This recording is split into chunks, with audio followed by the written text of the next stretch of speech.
నమస్తే, welcome to best TV. నేను మీ శాన్వి.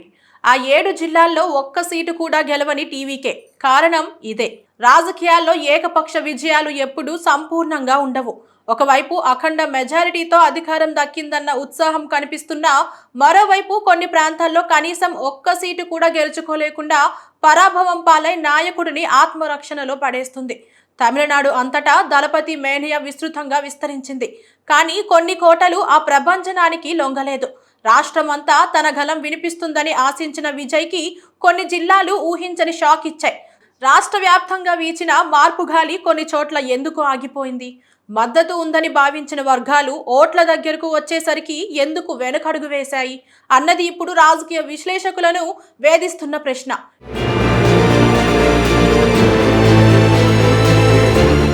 7 జిల్లాల్లో శూన్యం. తమిళనాడు అసెంబ్లీ ఎన్నికల్లో 108 సీట్లు గెలుచుకొని ప్రభంజనం సృష్టించిన విజయ్ నేతృత్వంలోని టీవీకే పార్టీకి కొన్ని జిల్లాల్లో ఒక్క సీటు కూడా రాలేదు. పైగా పెద్దగా ఓట్లు కూడా పోలవలేదు. రాష్ట్ర వ్యాప్తంగా భారీ ఆదరణ దక్కినప్పటికీ 7 జిల్లాల్లో ఒక్క సీటు కూడా ఖాతాలో వేసుకోలేకపోయింది. కన్యాకుమారి, మైలాడుదురై, తిరువారూర్, నాగై, నీలగిరి, తెన్కాసి మరియు అరియలూరు జిల్లాల్లో టీవీకే ఘోర పరాజయాన్ని చవిచూసింది.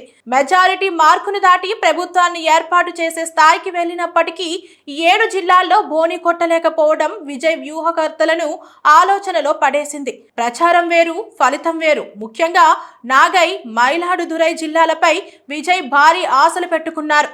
అక్కడ అత్యధిక సంఖ్యలో ఉన్న మత్స్యకారులు ఎన్నికలకు ముందే విజయ్కు మద్దతు ప్రకటిస్తున్నట్లు పెద్ద ఎత్తున ప్రచారం జరిగింది.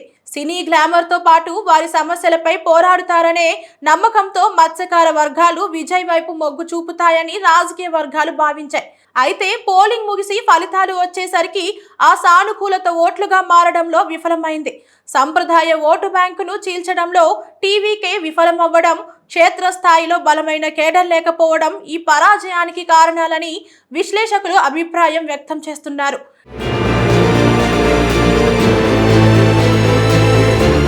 డిఎంకే, ఏఐడిఎంకేలకు తప్పని పరాభవం కేవలం కొత్త పార్టీ అయిన టీవీకే మాత్రమే కాదు, దశాబ్దాల చరిత్ర ఉన్న ద్రవిడ పార్టీలకు కూడా కొన్ని జిల్లాల్లో చుక్కెదురైంది. అధికారంలో ఉన్న డిఎంకే ఏకంగా 7 జిల్లాల్లో ఒక్క సీటును కూడా గెలుచుకోలేదు. అటు ప్రధాన ప్రతిపక్షంగా ఉన్న ఏఐడిఎంకే పరిస్థితి మరీ దారుణం. ఆ పార్టీ 9 జిల్లాల్లో ఖాతా తెరవలేదు. ఈ పరిణామం తమిళనాడులో ప్రాంతాల వారీగా ఓటర్ల మొగ్గు ఎంత భిన్నంగా ఉందో స్పష్టం చేస్తోంది. ఒక ప్రాంతంలో ప్రభంజనం సృష్టించిన పార్టీ మరో ప్రాంతంలో నామమాత్రపు ఉనికికి కూడా పరిమితం కావడం ఈ ఎన్నికల విశేషం.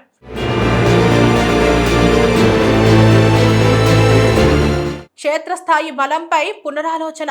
విజయ్ పార్టీ 108 సీట్లతో అధికారాన్ని కైవసం చేసుకున్నప్పటికీ పరాజయం పాలైన జిల్లాలపై ప్రత్యేక దృష్టి సారించాల్సిన అవసరం ఉందని రాజకీయ నిపుణులు సూచిస్తున్నారు. నీలగిరి వంటి గిరిజన ప్రాంతాలు, కన్యాకుమారి వంటి విభిన్న సామాజిక సమీకరణాలు ఉన్న చోట్ల విజయ్ మ్యాజిక్ ఎందుకు పనిచేయలేదనే దానిపై అంతర్గత సమీక్షలు మొదలయ్యాయి. రాబోయే 5 ఏళ్ల పాలనలో ఈ ప్రాంతాల అభివృద్ధిపై ప్రత్యేక శ్రద్ధ చూపడం ద్వారానే వచ్చే ఎన్నికల నాటికి అక్కడ పట్టు సాధించడం సాధ్యమవుతుంది. విజయ్ సాధించిన ఈ విజయం వెనుక కొన్ని ప్రాంతీయ వైఫల్యాలు పాఠాలుగా మిగిలాయి. సీఎంగా ప్రమాణ స్వీకారం చేయబోతున్న ఆయన రాష్ట్రంలోని అన్ని ప్రాంతాలను సమానంగా ఎలా హక్కున చేర్చుకుంటారో చూడాలి. ఇవి ఇవాల్టి అప్డేట్స్. మరిన్ని అప్డేట్స్ కోసం మన ఛానల్ని సబ్స్క్రైబ్ చేసుకోండి. Thank you.